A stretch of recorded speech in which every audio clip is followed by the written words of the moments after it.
വർഷമായി വിവാഹിതരായ ദമ്പതികൾ. ഇതിനിടെ ആകെ ഒന്നിച്ചു ജീവിച്ചത് 6 വർഷം. ഇനിയൊരിക്കലും ഒന്നിച്ചു ജീവിക്കാനാവില്ലെന്ന് കാട്ടി വിവാഹമോചനത്തിനായി കോടതിയെ സമീപിച്ചു. ജീവനാംശത്തെ ചൊല്ലി തർക്കമായി. കേസ് സുപ്രീം കോടതി വരെ എത്തി. വിദേശ ബാങ്കിൽ ഉദ്യോഗസ്ഥനായ ഭർത്താവ് വീട്ടമ്മയായ ഭാര്യയ്ക്ക് 5 കോടി രൂപ ഒറ്റത്തവണയായി ജീവനാംശം നൽകണമെന്ന് പരമോന്നത കോടതി ഉത്തരവിട്ടു. പ്രായപൂർത്തിയായ മകന് ചെലവിനും സാമ്പത്തിക സുരക്ഷിതത്വം ഉറപ്പുവരുത്തുന്നതിനുമായി 1 കോടി നൽകാനും നിർദ്ദേശിച്ചു. ഇതോടൊപ്പം ജീവനാംശം നൽകുന്നതുമായി ബന്ധപ്പെട്ട് സുപ്രീം കോടതി പ്രധാനപ്പെട്ട ചില മാർഗനിർദ്ദേശങ്ങളും പുറത്തിറക്കി. എല്ലാ കേസുകളിലും ഇതുപോലെ ചോദിക്കുന്ന പണം കിട്ടുമോ? ഇല്ല എന്നതാണ് ഉത്തരം.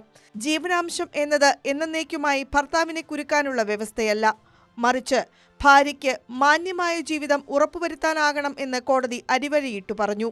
8 ഘടകങ്ങൾ പരിശോധിച്ചു വേണം ജീവനാംശം സംബന്ധിച്ച തീരുമാനമെടുക്കാനെന്നും കോടതി കൂട്ടിച്ചേർത്തു. 1.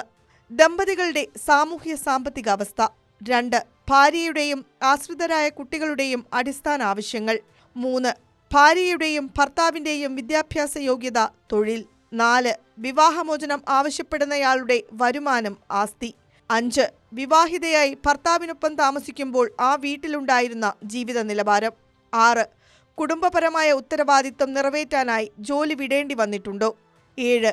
ജോലിയില്ലാത്ത അവസ്ഥയിൽ കേസ് നടത്തിപ്പിന് ആവശ്യമായി വന്ന ന്യായമായ ചെലവുകൾ. 8. ഭർത്താവിന്റെ സാമ്പത്തിക അവസ്ഥ, വരുമാനം, ബാധ്യത, മറ്റുത്തരവാദിത്തങ്ങൾ. ബംഗളൂരുവിലെ IT ഉദ്യോഗസ്ഥൻ അയതുൽ സുഭാഷിന്റെ ആത്മഹത്യയെ തുടർന്ന് വിവാഹമോചന കേസുകളിലെ നൂലാമാലകൾ വലിയ ചർച്ചയായതിനു പിന്നാലെയാണ് കോടതി നിർദ്ദേശങ്ങൾ പുറപ്പെടുവിച്ചത്. ഇത്തരം കേസുകളിൽ പുരുഷന്മാരാണ് ഇരയാക്കപ്പെടുന്നതെന്ന ആരോപണം ശക്തമായതിനു പിന്നാലെ പലരും തങ്ങളുടെ ദുരനുഭവങ്ങൾ പങ്കുവച്ച് രംഗത്തെത്തി. വിവാഹമോചന കേസുകളുടെ പേരിൽ പുരുഷന്മാർ പീഡിപ്പിക്കപ്പെടുന്ന പശ്ചാത്തലത്തിൽ ജെൻഡർ ന്യൂട്രൽ നിയമങ്ങൾ കൊണ്ടുവരണമെന്ന ആവശ്യം സോഷ്യൽ മീഡിയയിൽ ശക്തമായി ഉയർന്നിരുന്നു.